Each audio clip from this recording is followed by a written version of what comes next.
Good morning mga kadogo. Ito, bigla ako napababa, no? Gising ko lang. Kasi sabi ni Mrs. umiyak na naman yung mga kitten. So, kanina, tinignan ko, sinilip ko sa taas kung bakit. Alam niyo kung bakit. Kasi pasaway yung tatay. Yung white male ko na adult, yun ang pasaway eh. Actually, hindi naman siya ganun alarming yung issue, no? Ang ayaw lang namin, bakit laging umiyak yung mga kitten ng ingay eh. Kala namin napapano. Ito ang dahilan mga kadugo kung bakit. Tingnan nyo. Ito ang dahilan kung bakit lagi umiiyak yung aking kitten. Gundo na ng mga halaman ng misis. Yan. Tingnan yung dalawa, yung mag-asawa. Ayun yung kitten nasa ilalim, kaya iyak ng iyak. Nilalaglag nila dun sa baba yung kitten. Silang dalawa dito para maglampungan na naman silang dalawa. Sa kitten to, itong ginawa kong itong box na to para sa kitten. Hindi para dito sa adult.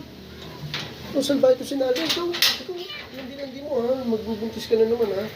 Yung mga anak mo yun, nasa sulok, ikaw nandyan. Yun ang ginagawa nila, nilalaglag nila yung kitten. Sila yung nandito sa baba.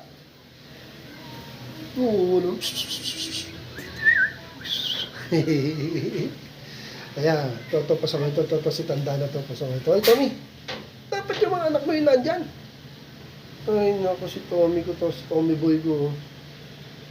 So, mamaya ayusin ko ulit kayo. Kaya pag binaba ko na naman itong malalaki, magmaya-maya, iyak na naman, nasa baba na naman yung kitten. Hula ko, nilalaglag nila. Kasi hindi naman tumatalon yung kitten, dyan lang sila eh. Inobserbahan ko yan, yung tagal nila dyan, dyan man matalon. Bigla na iyak kasi nilalaglag sa isa.